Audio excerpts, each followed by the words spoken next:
Ilmu yang terpuji. Dalam sebuah hadis, Rasulullah Shallallahu Alaihi Wasallam bersabda, "Talabul ilmi faridatun ala kulli muslim wa muslimah." Mencari ilmu adalah kewajiban bagi setiap muslim, laki-laki dan perempuan. Satu kewajiban utama bagi muslim yang telah baligh adalah mengetahui dua kalimah syahadat dan memahami maknanya. Ia tidak perlu mencari dalil-dalil untuk menegaskan kebenaran dua kalimat syahadat. Ia cukup meyakininya tanpa ragu, meskipun dengan cara taklid, yaitu mengikuti orang lain.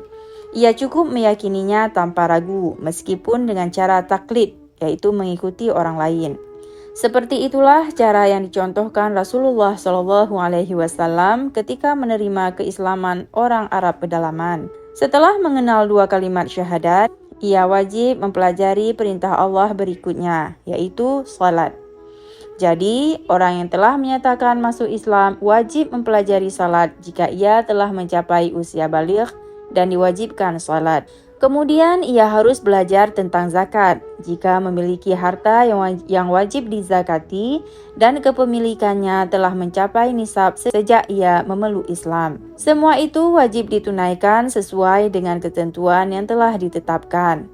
Ia juga harus belajar dan mengenal kewajiban haji. Namun, berkaitan dengan ibadah haji, ia tidak diwajibkan untuk segera mempelajari ilmunya dan tidak wajib pula bersegera menunaikannya. Ia pun wajib mempelajari berbagai kemaksiatan yang harus dijauhi sepanjang masa, sesuai dengan ketentuan syariat. Jika ia merasa ragu tentang sesuatu yang telah diyakini sebelumnya, ia harus segera mempelajari ilmu yang bisa menghilangkan keraguannya. Ia juga harus mempelajari ilmu yang bisa menyelamatkannya dari segala hal yang bisa membinasakan dan segala hal yang meningkatkan derajatnya.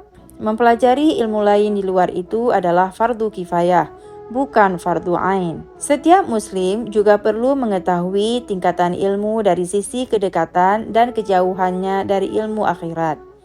Ilmu syariat melebihi ilmu lain, dan ilmu tentang hakikat syariat melebihi ilmu tentang hukum lahir. Seorang ahli fikih menghukumi kesahan dan kebatalan suatu hal berdasarkan lahiriahnya, dan di balik hal yang lahiriah, ada ilmu untuk mengetahui apakah suatu ibadah itu diterima atau ditolak. Itu merupakan bagian dari ilmu tasawuf. Para ulama besar yang pendapat mereka kerap dijadikan rujukan metodologis dan dijadikan panutan, memadukan antara ilmu fikih, ilmu hakikat, dan amal. Ini diketahui dengan mengungkap sikap dan kebiasaan mereka serta mengutip pendapat mereka.